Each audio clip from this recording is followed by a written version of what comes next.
Welcome to Mr. English Newbie. Let's practice English together.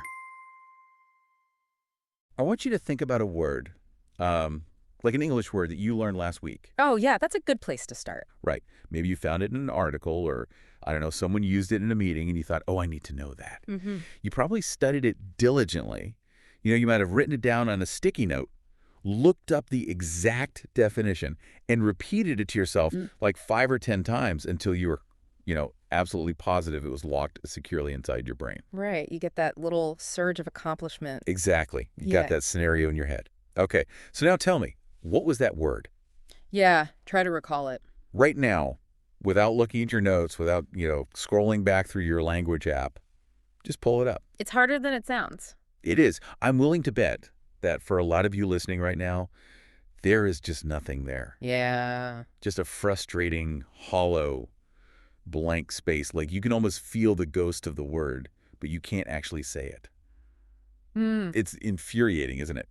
You put in the work, you focused, and your brain just dumped it. And that frustration, it really makes people feel like they are failing. Oh, absolutely. We have this really deep-seated assumption that if we study something and then forget it, our memory is somehow defective, or, we just aren't smart enough to learn a new language. Yeah, like we're just not cut out for it. Right. But if there is a blank space in your mind right now, it is completely biologically normal. Which is, honestly, the biggest relief in the world. Yeah.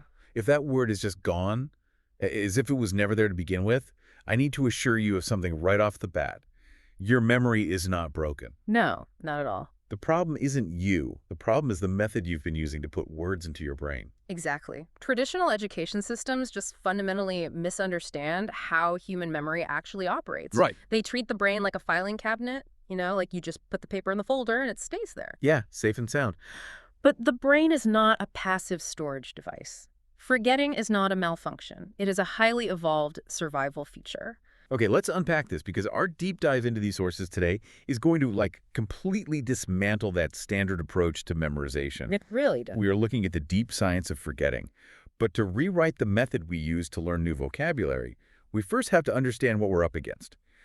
Why does my brain act like it's actively sabotaging my vocabulary goals? Well, think about the sheer volume of data your brain processes every single day. It was overwhelming. It's massive. Every face on the street, every license plate, every word in every single email you read. The temperature of the room? Right, the lyrics to a song playing in a coffee shop.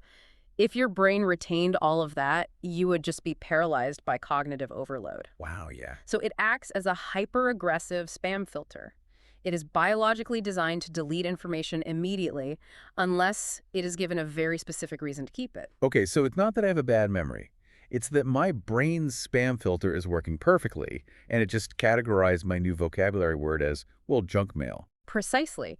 And to see just how ruthlessly efficient that spam filter is, the sources actually take us back to 1885. Oh, wow. Okay. Yeah, a German psychologist named Hermann Ebbinghaus conducted this experiment that essentially mapped out this dilution process. Right, the Ebbinghaus curve. Exactly. He wanted to strip away all emotion and all context to see the raw mechanical baseline of human memory. So he basically sat in a room and memorized lists of nonsense syllables, just completely meaningless random combinations of letters, right? Yeah, things like ZUC or QAX. This is gibberish. Total gibberish. And then he tested himself at regular intervals to track exactly how much he retained. Yeah, this is where we get the Ebbinghaus forgetting curve. Yes. And it is a steep, unforgiving drop. Yeah. Within just 20 minutes of learning a list perfectly, he had already forgotten 42% of it. That is staggering. You haven't even finished your morning coffee, and almost half of the information is just wiped from existence. And it accelerates from there. Within 1 hour, 56% is gone. And within 1 week, he had forgotten 77%. Nearly 3/4 of everything he painstakingly worked to memorize had just vanished into thin air. That explains so much. I mean, reading a word from a list, translating it in your head, and then closing the book is basically flagging that word as spam. That's exactly what it is. Your brain sees this data point, notes that it has no context and no emotional weight, and just hits delete to make room for something more important. Yep, it needs that space. But I've noticed something else, and I have to admit, it makes me feel like a total fraud sometimes. No, how so? Well, I can read a dense article, right? Yeah. Say like a complex financial report, and I understand 90% of the vocabulary. Sure. I feel incredibly smart. But later that afternoon, I am in a meeting trying to explain that same article, and I suddenly only have access to like 20% of those words. Yes. I end up stammering around, relying on, basically toddler vocabulary to explain complex ideas. Why do I feel like I know a word when I see it, but I can't actually use it? So you're experiencing what linguists call the recognition recall gap. Okay. And again, you are not a fraud. Most learners have a recognition vocabulary that is 5 to 10 times larger than their recall vocabulary. Wait, really? 5 to 10 times? Oh, easily. The problem is that we confuse the two. Recognition is just passive pattern matching. Passive. Yeah, it's like spotting a familiar face in a crowded room. You see the person and immediately think, oh, I know them. Right. But if I handed you a blank piece of paper and a pencil and asked you to draw their face from memory? Oh, I would fail entirely. I'd draw a stick figure. Because you don't actually know the details. You just recognize the pattern when it's put directly in front of you. Oh, man. That makes so much sense. Recall, on the other hand, is an active, highly demanding search and retrieve mission. Right. Your brain has to search its entire neural database, locate the specific word, retrieve it, format it, and deliver it to your mouth in real time under pressure with zero external hints. That sounds exhausting. It is. That requires a profoundly stronger neural connection than simply recognizing a word on a page. It's basically the difference between looking at a map and actually driving the route. Oh, I love that. Yes. Like when I look at the map on my phone, that's recognition. I say, yeah, that makes sense. I know how to get there. Mm-hmm. But when I'm behind the wheel, the map is gone, and I have to make the turns from memory. Yeah. That's recall. And I suddenly realize I have no idea where I am. That is a perfect analogy. The issue is that standard education, like multiple choice tests or matching a vocabulary word to its dictionary definition, that only trains the passive recognition pathway. So you are basically just practicing looking at the map. Exactly. You are never practicing driving the route. Wow. Okay, so how do we shift from recognition to active recall? Because the sources suggest a very specific, actionable exercise here. They do. We need to stop matching words to definitions and start staring at blank spaces. Yes. You have to force the struggle. The struggle. Instead of a flashcard with the word on the front and the definition on the back, you need sentences with the target word completely blanked out. You have to force your brain to retrieve the word from scratch. Oh, but that feels terrible. Like staring at a blank space and not knowing the answer is physically uncomfortable. It is uncomfortable, but that discomfort is the feeling of a neural pathway being built. Really? Yeah. Yeah. Every time you successfully pull a word from that blank space, you reinforce the recall pathway. And here is the crucial part. Okay. Even if you fail, even if you stare at the blank space for 10 seconds and eventually have to look up the answer, the metabolic effort of that search strengthens the connection far more than just passively reading a multiple choice option. So the struggle itself is a signal to your brain that this information is important. Exactly. Okay, so active recall is the engine that drives this memory vehicle. But an engine needs fuel, and that brings us to the amygdala. I found this absolutely fascinating in the sources.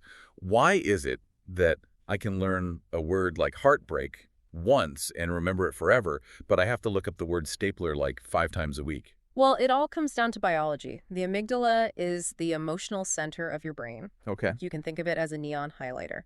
When you experience a strong emotion, fear, joy, embarrassment, heartbreak, the amygdala lights up and sends a direct chemical signal to the hippocampus, which is your memory center. And what does that signal say?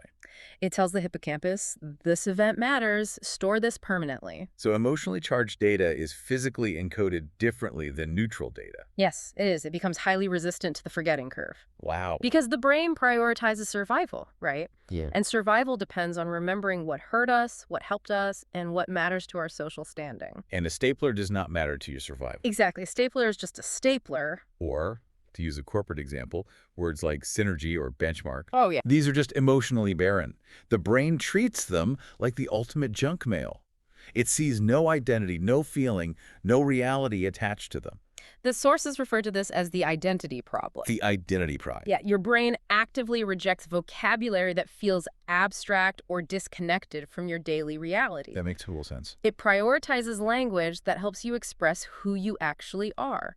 If the words you are studying don't reflect your genuine feelings or your lived world, your brain just classifies them as low priority and tosses them in the trash. But I still need to learn neutral words. I mean, I can't just manufacture a genuine emotional crisis every time I need to memorize vocabulary for a Tuesday marketing meeting. Well, you can't. So how do we hack this system? The hack is to replace those isolated word lists with full, deeply personal sentences. Personal sentences. Right. Let's look at a strong word like devastated. If you write down the dictionary definition, your brain deletes it. If you write a robotic textbook example like, the man was devastated by the news, your brain still deletes it. It's abstract. It belongs to some fictional man. But what if I write a personal sentence? Something like, I was devastated when I didn't get that promotion I'd been dreaming about for 2 years. You notice the shift there. Yeah. That second sentence is real. It belongs to you. It carries the emotional weight of a lived experience. By anchoring the new vocabulary word to a memory that your amygdala has already highlighted, your brain suddenly cares about keeping the word. That is so cool. And we can push that even further with what the sources call sensory anchoring, right? Yes, absolutely. Like if you're trying to learn the word exhausted, you don't just memorize the letters EXHAUSTEED. Right. You close your eyes and anchor it to a physical sensation. Hmm. You vividly remember the literal heaviness in your limbs, the burning behind your eyes after a terrible night's sleep. That's it. And you can also use the story method. Oh, right. So for a word like awkward, embed it in a real-life cringeworthy memory. Picture that moment you waved enthusiastically at someone across the street, only to realize they were waving to the person behind you. Oh my gosh, I physically winced just thinking about that. Exactly. And what's happening biologically when you wince is that you are tricking your brain into tagging the vocabulary word awkward with the exact same high-priority emotional highlighter as the embarrassing memory itself. It makes me think of a puzzle piece. Oh, how so? Like, trying to learn a word in total isolation is like trying to memorize a single cardboard puzzle piece. Okay, yeah. It's just a weird shape with a random blob of color. You'll forget it by tomorrow because it means nothing. Right. But when you put it into a personal emotional sentence, you're placing that piece into a completed puzzle. Suddenly it has a context, a picture, and a specific place to belong. The context is the glue. But, even if you use the glue, we still have a mechanical problem to solve. Untangling the wires. Oh yes, word interference. If you are listening right now and you still secretly rely on autocorrect to tell you the difference between effect with an A and effect with an E, you are experiencing this exact neural traffic jam. We've all been there. Why does this happen? Like, why do similar words just swap places in my head? Because your brain is trying to store two very similar pieces of information in overlapping neural pathways. Okay. The phonetic sounds are almost identical, the spellings are extremely close, and the signals cross. They just get tangled up, and the brain literally can't distinguish between the two items when you try to recall them quickly. So how do we untangle them? Because reading the grammar rule 50 times clearly hasn't worked for me. No, it won't. To resolve this interference, you have to aggressively differentiate the words by building vividly contrasting personal images. Contrasting images. Yeah, you need to create two distinct cinematic scenes in your head so the neural pathways run in completely different directions. And the sources give a brilliant example for this. They do. So for effect with an A, you picture an active, miserable scene. You are standing in the freezing rain, soaking wet, shivering, and your personal sentence is, the rain affected my mood. Perfect. And for effect with an E, you picture the aftermath. A completely flooded street, cars completely underwater, quiet and still. Right. And the sentence is, the effect of the rain was flooding. Two entirely different visual, physical, and emotional landscapes. Exactly. When you force that level of differentiation, the overlapping pathways separate and the interference dissolves. Like, I don't need autocorrect anymore because the rainstorm and the flooded street are stored in totally different parts of my memory. It works beautifully, but there's another threat to those pathways, and this is where the biology gets, well, quite ruthless. We have to talk about synaptic pruning. Yeah, I was reading the section in the sources, and I genuinely had to read it twice. Are the sources actually saying that the brain treats language like an abandoned highway and sends a demolition crew to destroy it? It is a biological reality. The brain operates on a strict use it or lose it mechanism. You have to remember that the brain consumes roughly 20% of your body's metabolic energy, despite being just a fraction of your body weight. So it's an energy hog. A massive one. Maintaining neural pathways requires constant energy. So the everyday words we use, like hungry or work, are these thick, well-paved, multi-lane highways. They get a lot of traffic, so the brain funds their maintenance. Correct.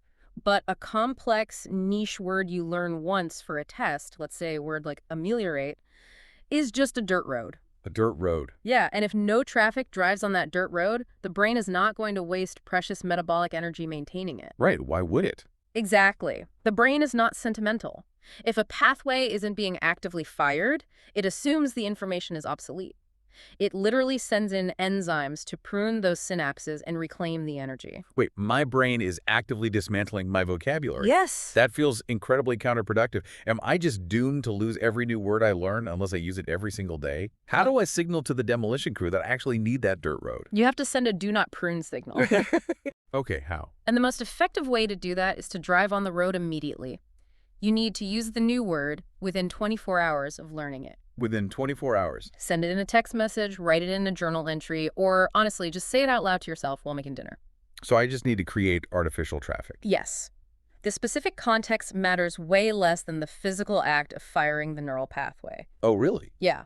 A word used 5 times in 5 completely different contexts over a few days is a word that will survive a lifetime. Okay, so we've cleared the land, we've paved the dirt road by attaching it to an emotional memory, and we've chased off the pruning crew by driving on it within 24 hours. That's the foundation. But how do we permanently upgrade that dirt road into a concrete highway? Because my old habit in college was just sitting down on a Sunday and repeating a word 50 times in a row until my eyes literally glazed over. And how much of that did you retain by Tuesday? None of it. It was like it never happened. Mm. But repeating it 50 times felt so productive in the moment. That is the illusion of cramming or massed repetition. Right. It feels productive because the information is highly active in your short-term memory. It's like writing your name perfectly in the sand. Oh, that's a great image. You can carve it as deep as you want, you can trace it 50 times, but the moment the tide comes in, it's washed away. The impression was deep, but it was made in the completely wrong medium. So if cramming 50 times in one day doesn't work, what does? This is where the sources introduce spaced repetition, which is essentially about timing your study sessions right at the edge of forgetting. The spacing effect is one of the most robust findings in all of cognitive psychology. Really? Yeah. If you review a word 50 times in 1 hour, the brain doesn't have to work very hard. The word is already right there. There's no metabolic struggle. Right, because it's still in the sand. Exactly. But if you schedule reactivations just as the memory is about to fade, you force the brain to strain to retrieve it. And like you said earlier, that struggle is the signal. Exactly. The schedule the sources recommend is highly specific. Okay, what is it? You review the word after 1 hour, then 1 day, then 3 days, 1 week, 1 month, and finally 3 months. That's only 7 brief encounters over 3 months compared to 50 frantic repetitions in one afternoon. And the science says the 7 spaced encounters work exponentially better. Because each spaced reactivation triggers a chemical cascade that physically fortifies the synapse.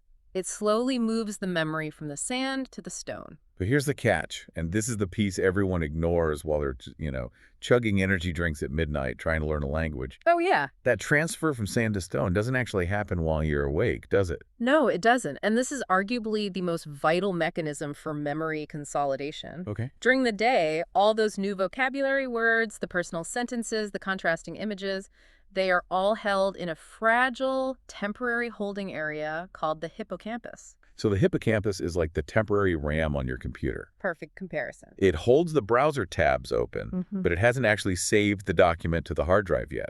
Precisely. Those files are highly vulnerable. It is only during deep sleep and REM cycles that your brain physically transfers these newly learned pathways into the neocortex. And the neocortex is the hard drive. Yes, it's your permanent long-term storage facility. During REM sleep, your brain literally replays the neural firing patterns you created during the day, thickening the connections. Wow. The hard data on this in the sources is striking. It really is. There was a study showing that students who got 8 hours of sleep after learning new vocabulary retained 80% of the words the next day. Yep. But students who slept for only 4 hours saw their retention plummet to 40%. Cut in half. It was the same study time, the exact same spaced repetition methods, just a difference in sleep. It is a devastating drop in retention. If you don't complete those deep sleep cycles, the transfer from the hippocampus to the neocortex is aborted. Aborted. Wow. The brain just dumps the temporary files to make room for the next day's sensory input. That is deeply ironic. People pull all-nighters to study more, thinking they are outworking everyone else, and they are actively destroying the exact biological process required to remember any of the material they're agonizing over. Which is why the practical advice here is totally uncompromising. Protect your sleep. Yeah. If you want to optimize this, study your spaced repetition flashcards in the evening before bed so the material is fresh in the hippocampus. Okay. And then give your brain the 7 to 8 hours it needs to physically wire those words into your neocortex. Okay, we've covered a massive amount of ground today, but it really synthesizes down beautifully into a cohesive 7-step system for the listener. It does. First, stop matching words to definitions and shift to active recall using blank spaces. Right. Second, replace isolated lists with personal emotional sentences that actually mean something to you. Evidential. Third, resolve interference between similar words by building contrasting visual images.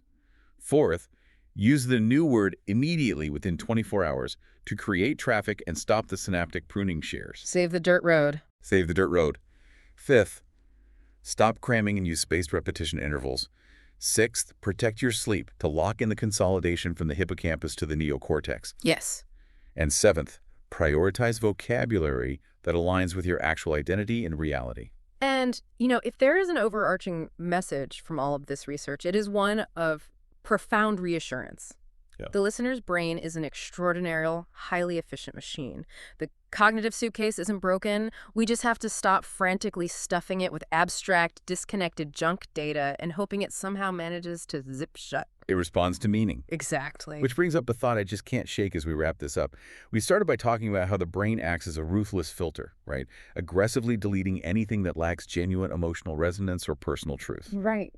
So if our brains are biologically wired to only retain the language that aligns with our true emotional identity and personal reality, what parts of our genuine selves are we unintentionally erasing when we force ourselves to memorize standardized robotic textbook phrases? Wow. That is a deeply unsettling yet vital question to leave on. We'll let you mull that one over. Until next time.